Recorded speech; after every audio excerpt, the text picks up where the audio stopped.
അമ്മ welcome back. നമ്മൾ last യൂങ്ങിന്റെ ഒരു ഡീകോഡിംഗ് ആണ് നമ്മൾ പറഞ്ഞു നിർത്തിയത്. ഇത് കണ്ടിന്യൂ ചെയ്തോളൂ. അദ്ദേഹം പറയുന്നത് നമുക്ക് എനർജി കിട്ടുന്നത് നമ്മുടെ ഇന്നറായിട്ട് ഉള്ളിൽ നിന്നും കിട്ടുന്നുണ്ട്, പുറത്തുനിന്നും നമുക്ക് എനർജി കിട്ടും. പുറത്തുനിന്ന് എനർജി കിട്ടുന്നവർ എക്സ്ട്രോവേർട്ട് ആയിരിക്കും, അത് ബഹിർമുഖികളായിരിക്കും ഉണ്ടാകുക. ഉള്ളിൽ നിന്നവര് അവരെന്തേലും ഇൻട്രോവേർട്ട് ആയിരിക്കും, അന്തർമുഖികളായിട്ട് അവര് മാറും.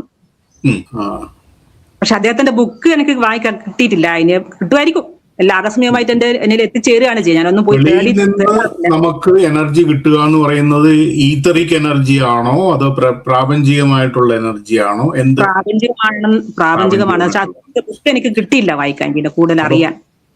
അപ്പൊ പ്രാപഞ്ചികമായിട്ടുള്ള എനർജി കിട്ടുന്നവര് അങ്ങനെ എഴുതിയിരിക്കുന്നത്, പുറത്തുനിന്ന് ഊർജം സ്വീകരിക്കുന്നവര് അല്ലെങ്കിൽ കിട്ടുന്നവര് ഇൻട്രോവേർട്ട് ആണെന്നാണ് പറയുന്നത്. ഉള്ളിൽ തന്നെ കിട്ടുന്നവർ ഇൻട്രോവേർട്ട് അല്ല, മറ്റുള്ളവർ എക്സ്ട്രോവേർട്ട് ആണ്. പുറത്തുനിന്ന് കിട്ടുന്നവർ എക്സ്ട്രോവേർട്ട് ആണ്. Extrovert. Then it makes sense. Okay. Correct. പിന്നെ അത് റെനയും യൂങ്ങും തമ്മിൽ കമ്പാരിസൺ ആണ് രണ്ടുപേരും ചെയ്യുന്നത്.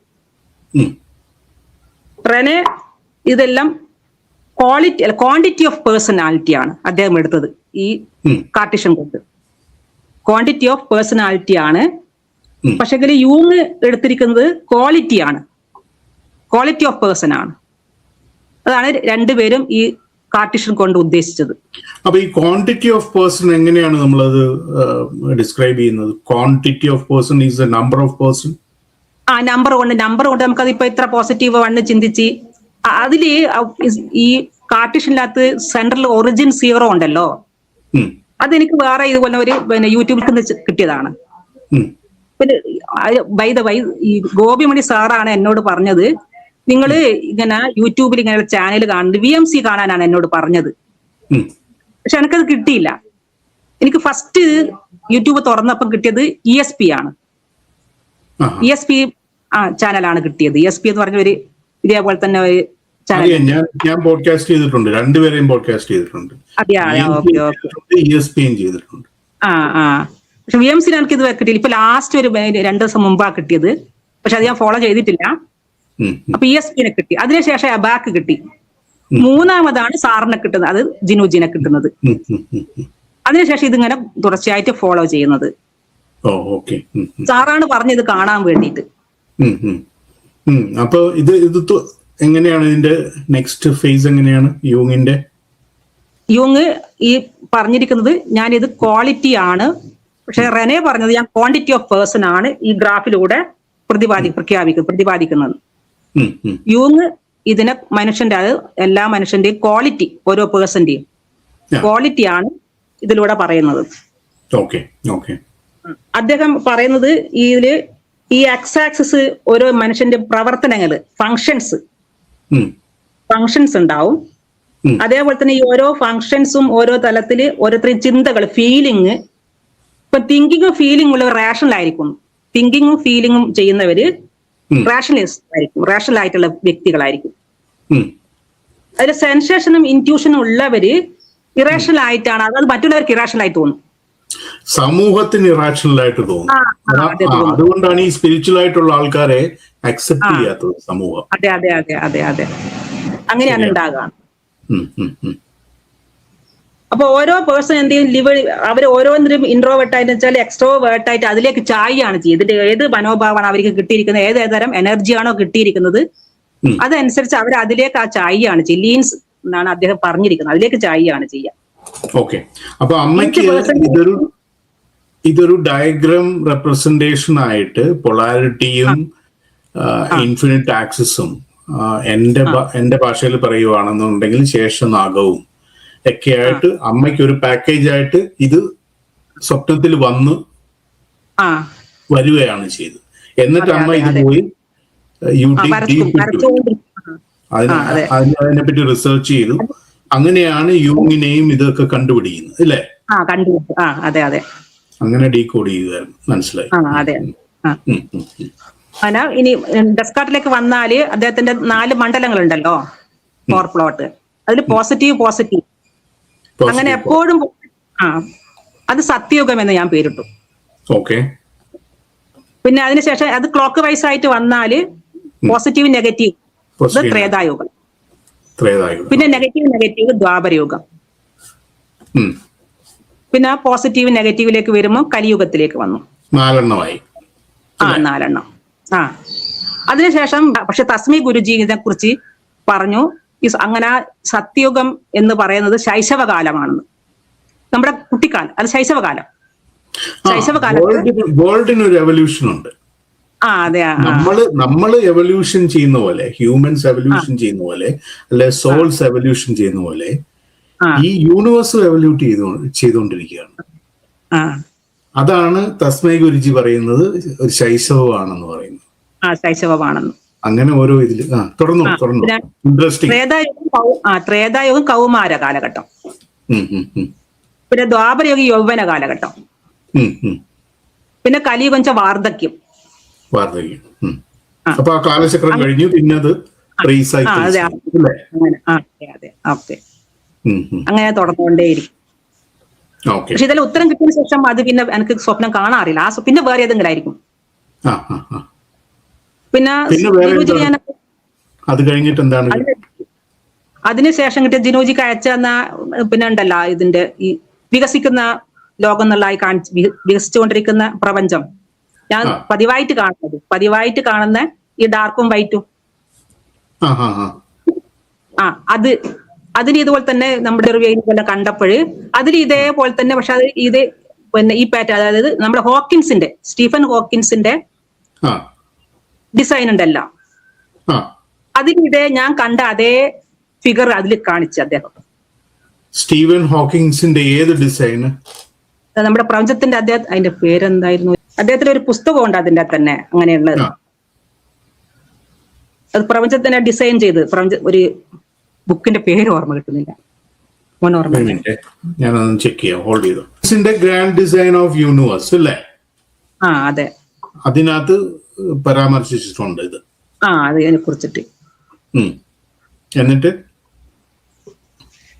പിന്നീട് എനിക്ക് ഉണ്ടായത് സാറിന് ജിനോജിക്ക് അയച്ചു തന്നല്ലോ ഇതല്ലോ. അപ്പൊ അതിനുശേഷം അടുത്ത ദിവസം കാണുന്നതാണ് 1 into 2 into 3 into 4 is equal to 24. അത് 2 ദിവസം അടുപ്പിച്ച് കണ്ടു. 1 into 2 into 3 into 4 is equal to 24. അങ്ങനെ കണ്ടു. അത് ഡീകോഡ് ചെയ്യാൻ ശ്രമിച്ചോ? അത് അങ്ങനെ വരച്ചുകൊണ്ടിരുന്നു. അപ്പൊ ഞാൻ സർക്കിൾ തന്നെ 24 നമ്മുടെ സമയ മേഖലകൾ ഉണ്ടല്ലോ, അങ്ങനെ 24 ടൈം സോണില് ആക്കിയിട്ട് 24 സർക്കിൾസ് വരച്ചു. സർക്കിൾസ് വരച്ചപ്പോഴ് എനിക്കത് മനസ്സിൽ തോന്നിയാണ് ഇത് 24 ബുദ്ധന്റെ ധർമ്മ ചക്ര ഉണ്ടല്ലോ, അതാണെന്ന്.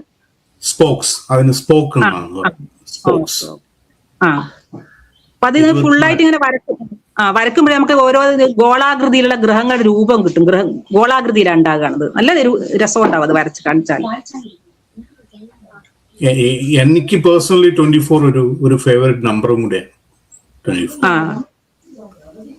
ഞാൻ 24ാമത്തെ നക്ഷത്രവുമാണ്.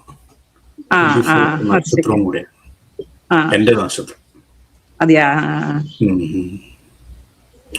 24 സ്പോക്സ് ഓഫ് ബുദ്ധ കണ്ടിട്ട് അത് അങ്ങനെ വരച്ചപ്പോഴും അത് അങ്ങനെയാണ് എനിക്ക് തോന്നിച്ചത്. ഇത് ബുദ്ധന്റെ 24 ധർമ്മചക്രങ്ങൾ അതാണെന്ന്.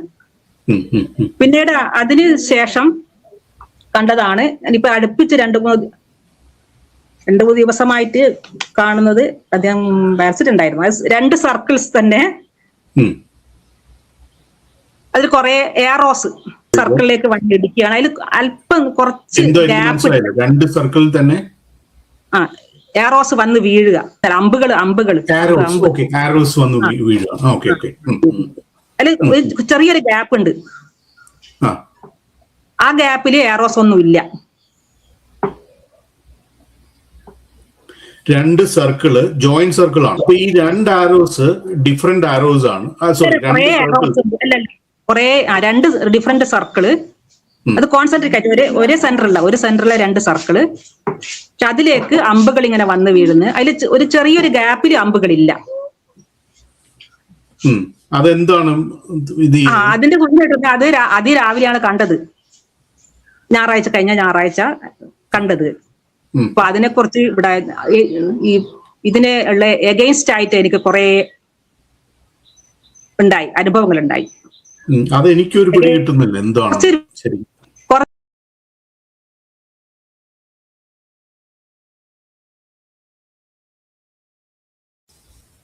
ബുദ്ധാസിന്റെ 24 സർക്കിൾസിനെ ഹാഫ് സർക്കിളാക്കി വരച്ചാല്, ഹാഫ് സർക്കിളാക്കിയിട്ട് റെനെ കാർട്സിന്റെ കാർട്ടീഷ്യനിൽ വരക്കുമ്പോൾ നമുക്ക് അത് ലോട്ടസിന്റെ പെറ്റൽസ് ആയിട്ട് മാറും.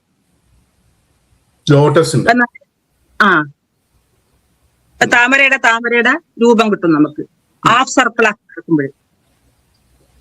റെനെ കാർട്ടീഷ്യൻ അതിന്റെ രീതിയിൽ വരക്കുമ്പോൾ അങ്ങനെയാണ് കിട്ടുക. അത് നമ്മുടെ എനർജി ഫ്ലോ, അതേപോലെ തന്നെ എനർജി ഫ്ലോ ഹാഫ് ആയിട്ട് പോവുക. അതായത് നമ്മളിപ്പം പറയുകയാണെങ്കിൽ ശിവന്റെ അർദ്ധപ്രദക്ഷിണം ഉണ്ടല്ലോ, അർദ്ധഭ്രമണം ചെയ്യുന്ന അർദ്ധപ്രദക്ഷിണം ചെയ്യുന്നത്, അതേപോലെ പകുതിയിലാകുമ്പോഴാണ് നമുക്ക് ഈ ലോട്ടസ് കിട്ടുന്നത്. അത് നമ്മുടെ ഒന്നുകൂടെ എക്സ്പ്ലെയിൻ ചെയ്തേ, എങ്ങനെയാണ് അർദ്ധപ്രദക്ഷിണവും ഈ ഒരു ഡയഗ്രമായിട്ട് എങ്ങനെയാണ് അമ്മ അത് റിലേറ്റ് ചെയ്യുന്നത്? സീറോസ് ഒറിജിൻ ഉണ്ടല്ലോ കാർട്ടീഷ്യന്റെ അകത്തല്ല, കാർട്ടീഷ്യനിലെ ഒറിജിന്റെ അകത്ത് 0 വരുന്നുണ്ട്. ശൂന്യതയില് 0. അവിടുത്തെ എനർജി ഹാഫ് സർക്കിളിലേക്കായിട്ട് പോവുക. 0യിൽ കൂടി പാസ് ചെയ്യുന്ന ഹാഫ് സർക്കിൾസ് വരക്കുക. അമ്മ ബുദ്ധ സ്പോക്സിന്റെ കാര്യമല്ലേ പറയുന്നത്? 24 സ്പോക്സ് ഫുൾ സർക്കിളാണ്. ഫുൾ സർക്കിൾ വരക്കുമ്പോഴാണ് നമുക്ക് ബുദ്ധാസ് ചക്ര കിട്ടുന്നത്. അത് ഹാഫ് സർക്കിൾ വരക്കുമ്പോൾ നമുക്ക് ഇതേപോലെ ലോട്ടസിന്റെ പെറ്റൽസ് കിട്ടും. അപ്പൊ അത് നമ്മുടെ എനർജി, അത് യൂണിവേഴ്സിലെ എനർജി ഫ്ലോയിങ്ങും അതേപോലെ DC-AC ജനറേറ്ററിന്റെ അകത്ത് പോകുന്ന ഇലക്ട്രോണിക് വേവ്സിന്റെ അതേ വേവ്സാ കിട്ടുക. അല്ല എന്റെ ചോദ്യം എന്താന്ന് വെച്ച് കഴിഞ്ഞാൽ, ഈ ലോട്ടസിന്റെ ഇത് കിട്ടിയെന്ന് അതെങ്ങനെ അമ്മയ്ക്ക് അത് ഡീകോഡ് ചെയ്യാൻ പറ്റുന്നു? എന്തിന്റെ ബേസിലാണ് അത് ഡീകോഡ് ചെയ്യുന്നത്? വരച്ച് എന്നിട്ട് എയിൽ ഇതിനെ കൊടുത്തപ്പോഴ് അതേ ഞാൻ അത് അയച്ചു തരാം. ആ ഫ്ലവർ കിട്ടുകയും ചെയ്ത് അതിന്റെ മുകളിൽ ഹാർമണി എന്ന് എഴുതിയിരിക്കുന്നത്, സ്വരലയം ഇരുന്നുണ്ട്. ഡമരുവിന്റെ ശബ്ദത്തിൽ നിന്ന് പോകുന്ന ശബ്ദ ബീജികളായിട്ട് അപ്പൊ ആ രൂപം കിട്ടുന്നുണ്ട്, ലോട്ടസിന്റെ ഷേപ്പ് കിട്ടുന്നുണ്ട്. അത് ക്രിയേറ്റ് ചെയ്തെടുത്താണോ? ക്രിയേറ്റ് ചെയ്തെടുത്തതാണ്. ഞാനത് സ്റ്റെപ്പെല്ലാം പറഞ്ഞു കൊടുത്തപ്പോ അങ്ങനെ സ്റ്റെപ്പ് എഴുതി കാണിച്ചു കൊടുത്തു എങ്ങനെയാ വരക്കേണ്ടത്. എനർജി ഫ്ലോയിങ്ങില് ഈ ഹാഫ് സർക്കിൾ ആയിട്ട് വരക്കുമ്പോൾ എനർജി ഫ്ലോയിങ് ആയിട്ട് വരച്ചാലും അത് എനർജി ഫ്ലോയിങ് ആയിട്ട് നമുക്ക് കണക്കാക്കാം. അതേപോലെ നമ്മുടെ മനസ്സിന്റെ ചിന്തകൾ ഉണ്ടല്ലോ, ചിന്തകൾ ഒരു എനർജി തന്നെയാണ്. ആ ചിന്തകൾ ഇതേപോലെ തന്നെ നമുക്ക് ഈ എനർജി ലെവൽ പോലെ തന്നെ വരച്ചാല്, ഹാഫ് സർക്കിളായിട്ട് വരച്ചാല് നമുക്ക് ലോട്ടസ് കിട്ടും. അപ്പൊ അത് അതാണ് മനസ്സിന്റെ ബ്രഹ്മാവായിട്ട് കണക്കാക്കുന്നത് നമ്മള് മനസ്സിൽ, ലോട്ടസില് മനസ്സിനെ ബ്രഹ്മാവായിട്ട് കാണും. അപ്പോഴേ ഈ ചിന്തകൾ പറഞ്ഞില്ലേ, അപ്പൊ ഈ ചിന്തകൾ എന്നുള്ളത് ഉള്ള ഒരു ഇത് അമ്മയ്ക്ക് എങ്ങനെയാണ് മനസ്സിലായത്? ഈ ചിന്തകളാണ് ഓരോ വരച്ചുകൊണ്ടിരിക്കുമ്പോഴേ ഉണ്ടായതാണ്. വരച്ചുകൊണ്ടിരിക്കുമ്പോൾ ഇങ്ങനെ നമ്മുടെ മനസ്സിൽ ഇങ്ങനെ ഓരോ തോന്നലുകൾ ഉണ്ടാവും. അപ്പൊ അതിലെ മനസ്സിന്റെ പ്രതീകമാണ് ഈ ലോട്ടസ് എന്ന് പറയുന്നത്. നമ്മൾ എല്ലാത്തിലും കെമിസ്ട്രിയിലെല്ലാം സിമ്പിൾസ് ഉപയോഗിക്കുന്നില്ലേ, കാർബൺ C ആണെന്ന്. അപ്പൊ അത് നമ്മൾ കാർബൺ C അല്ല, കരിയാണെന്ന് നമ്മൾ മനസ്സിലാക്കണം. അതേപോലെ ഈ ബ്രഹ്മകമലം എന്ന് പറയുന്നത് ഒരു സിമ്പിളാണ്, അത് പ്രപഞ്ച മനസ്സിന്റെ സിമ്പിളാണ്, നമ്മുടെ മനസ്സിന്റെ സിമ്പിളാണ്. അതാണ് ബ്രഹ്മാവിനെ മനസ്സിന്റെ ദേവനായിട്ട് കണക്കാക്കുന്നത്. ആ സിമ്പിളായിട്ട് മാത്രമേ നമ്മൾ എന്ത് ചെയ്യാ അതിനെ കണക്കാക്കാൻ പാടില്ല. അപ്പൊ ബ്രഹ്മകമലം നമ്മുടെ മനസ്സിന്റെ പ്രതീകമായിട്ട് നമ്മുടെ ചിന്തകളുടെ ഒഴുക്കിനെ എടുക്കണം. ഇതേ കാർട്ടീഷ്യൽ തന്നെ നമുക്ക് ഡയറക്ഷന്റെ അകത്തുള്ള എനർജി ഫ്ലോയിങ്ങും മനസ്സിലാക്കാൻ പറ്റും. അത് നോർത്ത് നിന്ന് ഈസ്റ്റിലേക്ക് പോകുമ്പോൾ പോസിറ്റീവ് എനർജിയാണ് ഉണ്ടാകുക. അത് നമ്മുടെ ഇപ്പം ഈസ്റ്റിലേക്ക് പോകുമ്പോൾ അത് വാസ്തുശില്പത്തിൽ നോക്കുന്നിടത്ത് നമ്മൾ ഓരോ ഈശാനകോണം അങ്ങനെ ഓണായിട്ട് പറയുന്നുണ്ടല്ലോ. അതേപോലെ ചെയ്യുമ്പോൾ ഇതിലും ഈ കാർട്ടീഷ്യൻ പിന്നെ ഇതിന്റെ അകത്ത് വരുന്ന ഈ 4 കോൺട്രാക്റ്റിൽ വരുമ്പോഴും നമുക്ക് 8 ഡയറക്ഷൻ കിട്ടും. അത് നോർത്തിൽ പോസിറ്റീവ്, നോർത്ത് ഈസ്റ്റിലേക്ക് വരുമ്പോൾ ഫുൾ പോസിറ്റീവ് വരും. പിന്നെ ഈസ്റ്റിലേക്ക്, അവിടെ നിന്ന് ഈസ്റ്റ് നിന്ന് സൗത്തിലേക്ക് വരുമ്പോൾ നെഗറ്റീവിലേക്ക് പോകും. പിന്നെ സൗത്ത് നിന്ന് വെസ്റ്റിലേക്ക് വരുമ്പോൾ ഫുൾ നെഗറ്റീവ്. നോർത്ത് ഈസ്റ്റിൽ നിൽക്കുവാണ് നമ്മൾ, ആ ഒരു ഓർഡറിൽ ഒന്ന് പോവാം. നോർത്ത് നിന്ന് പോസിറ്റീവ് എനർജി ഫ്ലോ ചെയ്തിട്ട് നോർത്ത് ഈസ്റ്റിലേക്ക് കൂടി പിന്നെ ഈസ്റ്റിൽ എത്തി അവിടെ നിന്ന് പിന്നെ സൗത്തിലേക്ക് വരുമ്പോൾ അത് നെഗറ്റീവിലേക്ക് പോകും. പോസിറ്റീവ് നെഗറ്റീവ് ആയിട്ട് മാറും. സൗത്ത് നിന്ന് പിന്നെയും വീണ്ടും അതെന്ത് ചെയ്യും, വെസ്റ്റിലേക്ക് പോകുമ്പോൾ ഫുൾ നെഗറ്റീവ് ആയിരിക്കും. ആ വെസ്റ്റ് അത് ഞാൻ അവിടെ അതിനകത്ത് കാണിച്ചിട്ടുണ്ട്, ഡയറക്ഷൻ കാണിച്ചിട്ടുണ്ട്. സൗത്ത് വെസ്റ്റിൽ ഫുൾ നെഗറ്റീവ് എനർജി ഫ്ലോയിങ് ആണ് ഉണ്ടാകുക. അവിടുന്ന് വീണ്ടും വെസ്റ്റ് നിന്ന് നോർത്തിലേക്ക് പോകുമ്പോൾ പോസിറ്റീവിൽ നിന്ന് അത് നെഗറ്റീവിൽ നിന്ന് പോസിറ്റീവിലേക്ക് മാറും. അപ്പം നോർത്ത് വെസ്റ്റ് എന്ന് പറയുന്നത് ഒരു പോസിറ്റീവും നെഗറ്റീവും കൂടെ ഉള്ള ഒരു മെർജ് ആണ് അല്ലേ? അപ്പൊ എന്തുകൊണ്ട് അമ്മേ, ഞാൻ എൻ്റെ ഒരു മനസ്സിലൊരു ഇത് ചോദിച്ചത്, ഇപ്പൊ നമ്മളിപ്പം വാസ്തുപ്രകാരം സൗത്ത് വെസ്റ്റ് എന്ന് പറയുന്നത് നമ്മളുടെ ബെഡ്റൂം ഇത് ചെയ്യുന്ന ഒരു സ്ഥലമാണ് സൗത്ത് വെസ്റ്റ് എന്ന് പറയും. അപ്പൊ അമ്മയുടെ ആ തിയറി പ്രകാരം അതൊരു എക്സ്ട്രീംലി നെഗറ്റീവ് ഒരു കോർണർ അല്ലേ സൗത്ത് വെസ്റ്റ് എന്ന് പറയുന്നത്? അതാ ഈശാന അങ്ങനെ ശരിക്കുള്ള പൊണിന്റെ പേര് എനിക്കറിയില്ല. അപ്പൊ എന്തുകൊണ്ട് വാസ്തു നമ്മൾക്ക് നിർദ്ദേശിക്കുന്നു നമ്മളുടെ ബെഡ്റൂം, അതായത് ഒരു വീടിന്റെ കാരണവരും അവിടെ തന്നെ വേണമെന്ന് എന്തുകൊണ്ട്? അത് ഈ സൂര്യപ്രകാശത്തിന്റെ അകത്തുള്ള എനർജി ഫ്ലോയിങ് ആണ് ഉദ്ദേശിക്കുന്നത്. പക്ഷെ അതൊരു നെഗറ്റീവ് സോൺ അല്ലേ, അവിടെ തന്നെ വേണമെന്ന് എന്താ? നെഗറ്റീവ് സോൺ ആയിട്ട് വരും. അപ്പൊ എന്റെ മനസ്സിൽ അങ്ങനെ ഒരു ചോദ്യം വന്നു. അത് അമ്മ പറയുന്ന കറക്റ്റ് ആണ്. ആ ഒരു പോസിറ്റിവിറ്റിയും നെഗറ്റിവിറ്റിയും അത് നല്ല. ഈവൻ വാസ്തുവില് നോർത്ത് ഈസ്റ്റ് ആണ് ഏറ്റവും പ്രിഫറബിൾ ആയിട്ടുള്ള കോർണർ, പ്രത്യേകിച്ച് പൂജാ റൂമും ഇതെല്ലാം പോസിറ്റീവ് ആണ് അവിടെ. പക്ഷെ എന്റെ മനസ്സിലെ ഒരു ചിന്ത എന്ന് പറഞ്ഞു കഴിഞ്ഞാൽ, അതായത് നമ്മൾ ബെഡ്റൂം എപ്പോഴും സജസ്റ്റ് ചെയ്യുന്നത് ഒരു സൗത്ത് വെസ്റ്റ് കോർണറിലാണ്. അത് എന്തുകൊണ്ടാണെന്ന് എനിക്ക് മനസ്സിലാവുന്നത്, പ്രത്യേകിച്ച് ഓക്കെ. എനിവേ കണ്ടിന്യൂ ചെയ്തോളൂ, ഞാൻ ചോദിച്ചതേ ഉള്ളൂ എനിക്ക്. ഇനി അതേപോലെ തന്നെ ബ്രഹ്മത്തിന്റെ നമ്മള് തുടങ്ങുന്ന ശൂന്യത സീറോ ആയിട്ട് കണക്കാക്കുന്ന സീറോ അതിലുണ്ട്. ആ സീറോയില് തുടങ്ങിയിട്ട് നമുക്ക് എന്ത് എനർജി എപ്പോഴും കൺവേർട്ട് ചെയ്തിട്ട്, അതായത് നേരെ പോകില്ല. അതെപ്പോഴും നമ്മുടെ വസ്തുവിന്റെ അണുശക്തി ഉണ്ടാവുമല്ലോ, അണുശക്തി പോസിറ്റീവ് എനർജിയാണ് വസ്തുവിന്റെ എന്ന് പറഞ്ഞാൽ നമ്മുടെ പൃഥ്വി തത്വത്തിന്റെ ആണോ? ഏത് വസ്തുവിന്റെ പ്രപഞ്ചത്തിൽ അത് ശൂന്യതയിൽ നിന്ന് ആദ്യം ഊർജം ഉണ്ടായി, ഊർജത്തിൽ നിന്ന് വസ്തു ഉണ്ടായി. വസ്തുവിന് സ്ഥിതി ചെയ്യാൻ സ്ഥലം വേണം, പിന്നെ വസ്തുവിന്റെ പഴക്കം നിർണയിക്കാൻ കാലം വേണം. അങ്ങനെ ഊർജം, വസ്തു, പിന്നെ സ്ഥലം, കാലമായി.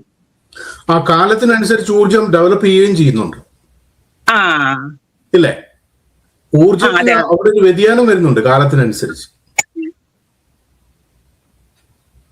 ഇല്ലേ?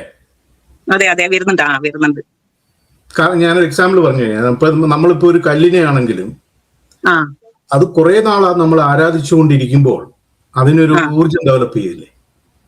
അതെ. അതാണ് ഞാൻ എന്റെ മനസ്സിൽ ഉദ്ദേശിച്ചത്. അതേപോലെ തന്നെ അതിന്റെ അകത്ത് വേറെ എന്നുള്ളതാണ്, നമ്മുടെ മനുഷ്യരിലേക്ക് ചിന്തകളിൽ എടുത്താല് 25% ഓൺലി പോസിറ്റീവ് ചിന്തയുള്ള ആൾക്കാരായിരിക്കും.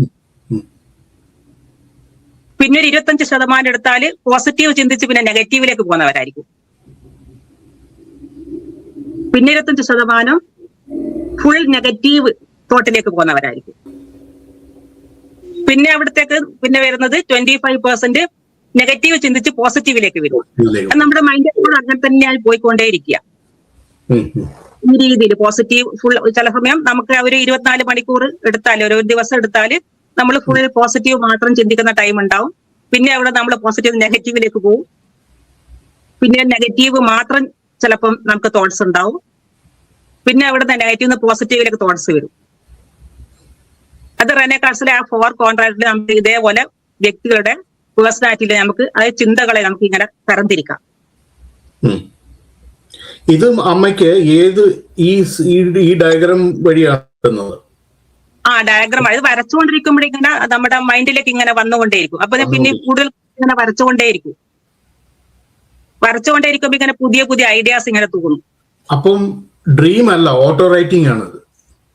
ഡ്രീം കണ്ടത് ഫിഗർ ആണ് കാണുക, ആ ഫിഗർ മാത്രമേ കാണൂ. ഇത് കണ്ടിട്ട് അത് ഡീകോഡ് ചെയ്ത് ഓട്ടോ റൈറ്റ് ചെയ്ത് അത് ഇന്റർപ്രറ്റ് ചെയ്ത് ചെയ്യുവാണ്. അതെ അതെ, അത് കറക്റ്റ് ആണ് നോക്കാൻ വേണ്ടി എനിക്ക് എങ്ങനെയൊക്കെ ഒരു ബുക്ക് കിട്ടും. അധികം ഗോപിമണി സാറിന്റെ ബുക്കാണ് കിട്ടുക. അദ്ദേഹത്തിന്റെ ബുക്കിൽ നിന്ന് ഇത് ശരിയാണോ അല്ലയോ എന്ന് എനിക്ക് മനസ്സിലാക്കാൻ പറ്റും. ഓക്കെ. റെനെ ഡെസ്കാർട്സിന്റെ അത്രയാണുള്ളത്.